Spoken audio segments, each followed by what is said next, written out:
ദൈവസന്നിധിയിൽ ഒരു നിമിഷം നമുക്ക് പ്രാർത്ഥിക്കാം. കർത്താവായ യേശുവേ, അങ്ങ് നന്ദിയോടെ സ്തുതിക്കുന്നപ്പ സ്തോത്രം ചെയ്യുന്ന കർത്താവെ, അങ്ങ് നൽകിയിരിക്കുന്ന ഈ സമയത്തിനായി സ്തോത്രം കർത്താവെ. കർത്താവെ, അങ്ങയുടെ വചനം സംസാരിപ്പാൻ തക്കവണ്ണം കർത്താവെ അങ്ങ് നൽകിയിരിക്കുന്ന അവസരങ്ങൾക്കായി സ്തോത്രം.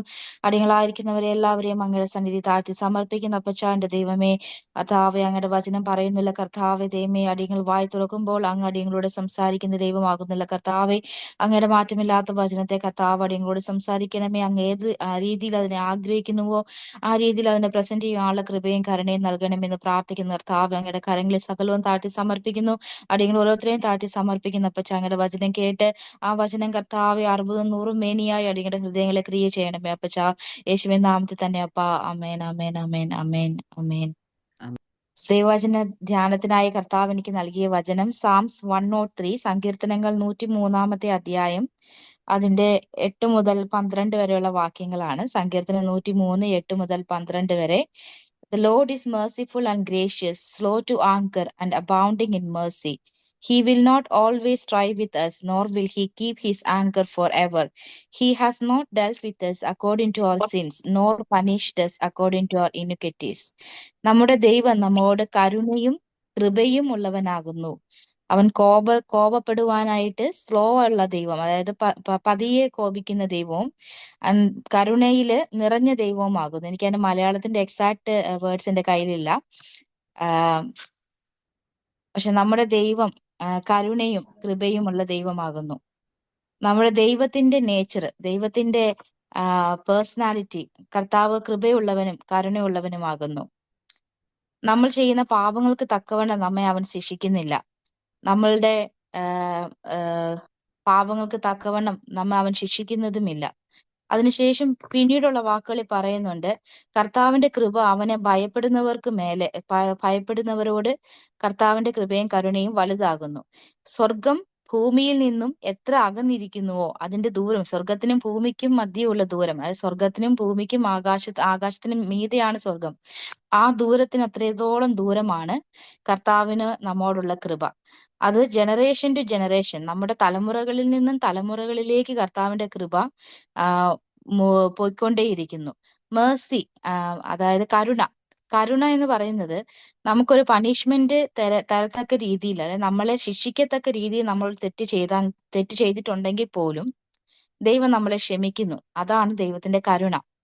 ദൈവത്തിന്റെ ഗ്രേസ് എന്ന് പറയുന്നത്, കൃപ എന്ന് പറയുന്നത്, നമ്മള് തെറ്റ് ചെയ്തിട്ടുണ്ടെങ്കിലും ഇല്ലെങ്കിലും അതിനെ നമുക്കൊരു പണിഷ്മെന്റിനെ എല്ലാത്തിനും ഒരു അൺമെരിറ്റഡ് ഫേവർ ആണ് ഗ്രേസ് എന്ന് പറയുന്നത്. നമ്മുടെ പ്രവൃത്തിക്ക് ഒത്തവണ്ണമുള്ള ഒരു ഫേവർ അല്ല, ഒരു അൺമെരിറ്റഡ് ആയിട്ടുള്ള ഫേവർ ആണ് കൃപയെന്ന് പറയുന്നത്. അപ്പം ദൈവവും കൃപാലുവുമാകുന്നു, കരുണയുള്ളവനുമാകുന്നു എന്നും പറഞ്ഞ് നമ്മൾ ദൈവത്തിന്റെ കൃപയോ കരുണയോ നമുക്കത് ഗ്രാൻഡഡ് ആയിട്ട് എടുക്കാൻ, അല്ലെങ്കിൽ അതിനെ വെറുതെ സാധുവായിട്ട് എടുത്ത് കർത്താവ് എന്നോട് ക്ഷമിച്ചോളൂ എന്നും പറഞ്ഞിട്ട് എപ്പോഴും തെറ്റുകൾ ചെയ്യുവാനായിട്ട് ദൈവം നമ്മളെ കുറിച്ച് ആഗ്രഹിക്കുന്നില്ല.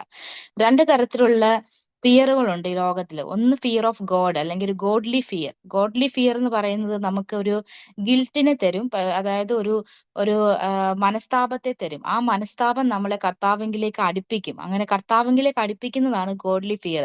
നമ്മൾ എന്തെങ്കിലും ഒരു തെറ്റ് ചെയ്തു കഴിയുമ്പോൾ പരിശുദ്ധാത്മാവ് നമ്മളെ ഓർമ്മിപ്പിക്കും, നീ ആ ചെയ്തത് ശരിയായില്ല, അല്ലെങ്കിൽ നീ അവരോട് അങ്ങനെ സംസാരിച്ചത് ശരിയായില്ല, നീ അവരോട് ക്ഷമ പറഞ്ഞുതരാം, അല്ലെങ്കിൽ നീ അവരെ അല്ലെങ്കിൽ ആ വിഷയത്തെക്കുറിച്ച് നീ ഒന്ന് ദൈവസന്നിധിയിൽ ഇരുന്ന് പ്രാർത്ഥിച്ച് ദൈവത്തിന്റെ സന്നിധിയിൽ അതിനെ താഴ്ത്തി സമർപ്പിക്കുക.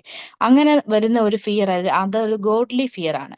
പക്ഷെ അതേസമയം ഒരു ഡെവിഡ്ലി ഫിയർ ഉണ്ട്. അതെന്താ വെച്ചാൽ, നീ ഈ തെറ്റ് ചെയ്തു, ഇനി ദൈവം നിന്നോട് എത്ര തവണ ദൈവം നിന്നോട് ക്ഷമിക്കുന്നേ, ഇനി ദൈവത്തിന് നിന്നോട് ക്ഷമിക്കാൻ പറ്റത്തില്ല, നീ ആ ചെയ്തത് ശരിയായില്ല, നീ ഇനിയിപ്പം ബൈബിൾ വായിച്ചിട്ട് എന്താ കാര്യം, നീ ഇനി പ്രാർത്ഥിച്ചിട്ട് എന്താ കാര്യം. അങ്ങനെ നമ്മളെ കുറിച്ച് ഒരു കുറ്റബോധത്തിന്റെ ആത്മാവിനെ തന്നിട്ട് നമ്മളെ മുന്നോട്ട് കൊണ്ടുപോകാൻ നമ്മളെ സഹായിക്കാത്ത ഒരു ഫിയർ ഉണ്ടെങ്കിൽ അതൊരു ഡെവിഡ്ലി ഫിയർ ആണ്.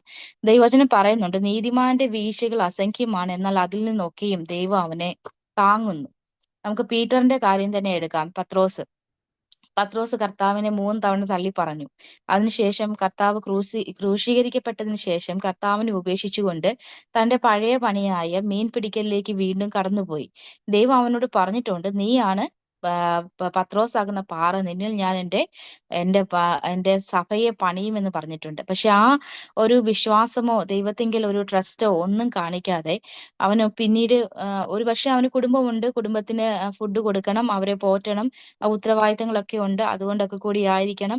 പക്ഷെ അവൻ ദൈവത്തിന്റെ സന്നിധിയിൽ ഇരിപ്പാനോ ദൈവത്തിന്റെ ട്രസ്റ്റ് ചെയ്യുവാനോ കഴിയാതെ അവൻ വീണ്ടും മീൻ പിടിക്കാനായിട്ട് പോയി. പിന്നീട് അവിടെ കർത്താവായ യേശു ക്രിസ്തു ഇറങ്ങി വരികയും അവനോട് സംസാരിക്കുകയും കരുണയോടും കൃപയോടും കൂടി അവനെ വീണ്ടെടുക്കുകയും ചെയ്യുന്നു.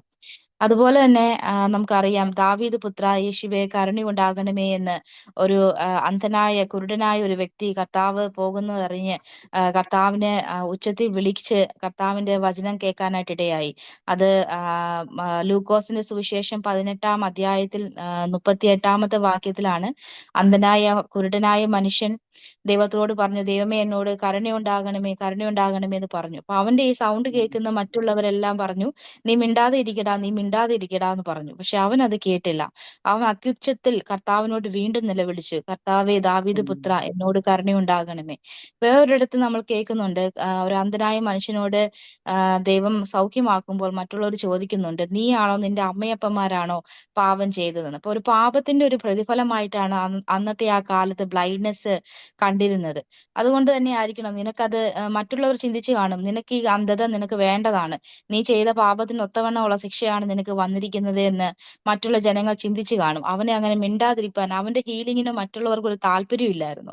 എന്നാൽ അവൻ അത്യുച്ചത്തോടെ കർത്താവിനെ വിളിച്ചപേക്ഷിച്ചു. എന്നാൽ അവൻ അറിയാമായിരുന്നു നമ്മുടെ ദൈവം കരുണയുള്ള ദൈവമാണ്, നമ്മുടെ ദൈവം പാവങ്ങളെ ക്ഷമിക്കുന്ന ദൈവമാണ്, നമ്മുടെ ദൈവം കൃപയുള്ള ദൈവമാണ്. അത് അവൻ അറിയാമായിരുന്നു. അതുകൊണ്ടാണ് അവൻ അത്യുച്ചത്തിൽ വീണ്ടും നിലവിളിച്ചത്.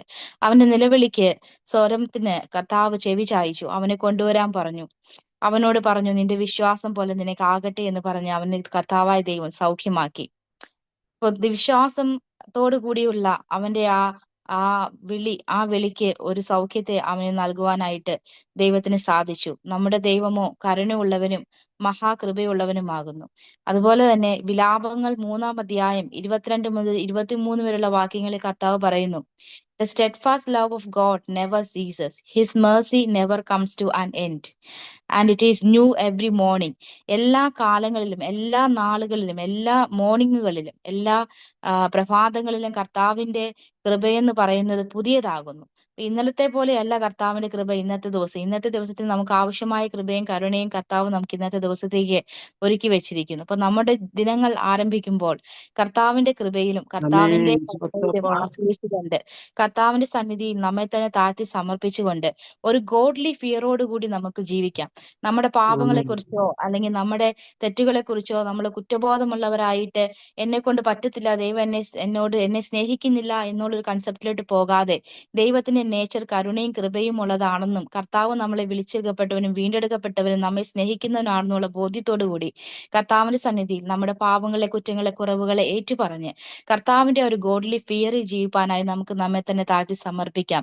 കർത്താവ് നമ്മെക്കുറിച്ച് ആഗ്രഹിക്കുന്നത് പൂർണ്ണ ഹൃദയത്തോട്, പൂർണ്ണ ആത്മാവോടെ, പൂർണ്ണ മനസ്സോടുകൂടി അവനെ ആരാധിക്കുവാൻ, അവനെ തേടുവാനായിട്ടാണ്. അവനെ തേടുന്ന ഏവനും അവനെ കണ്ടെത്തുന്നു, അവനോട് വിളിച്ചപേക്ഷിക്കപ്പെടുന്ന ഏവനും അവൻ ഉത്തരമരുളുകയും ചെയ്യുന്നു. അപ്പൊ കർത്താവിനോടുള്ള ഫിയറോട് കൂടി, മേഴ്സിഫുള്ളും ഗ്രേഷ്യസുമാണ് നമ്മുടെ കർത്താവ് എന്നുള്ള, കരുണയും കൃപയും നിറഞ്ഞവനുമാണ് നമ്മുടെ കർത്താവ് എന്നുള്ള ബോധ്യത്തോടു കൂടി കർത്താവിനെ നമുക്ക് അന്വേഷിപ്പാം. അവന്റെ കൃപയിൽ അനുദിനം നമ്മുടെ ജീവിത ജേർണിയെ നമുക്ക് ഓരോ ദിവസവും കർത്താവിന്റെ കൃപയിൽ സ്റ്റാർട്ട് ചെയ്യാം. നമുക്ക് ഡെവിൾലി ഫിയറിനെ റിജക്ട് ചെയ്ത് ഗോഡ്ലി ഫിയറിൽ മുന്നോട്ടുള്ള ഓരോ നിമിഷവും നമ്മൾ ജീവിപ്പാനാണ് ദൈവം നമ്മെ കുറിച്ച് ആഗ്രഹിക്കുന്നത്. അങ്ങനെ ഒരു ഗോഡ്ലി ഫിയറിൽ നാം ജീവിപ്പാനായി നമ്മെ തന്നെ സമർപ്പിക്കുമ്പോൾ നമ്മുടെ ജീവിതത്തെ കർത്താവ് അനേകം വിടുതലുകൾ നൽകും. ദൈവനാമത്തിന് മഹത്വം ഉണ്ടാവട്ടെ.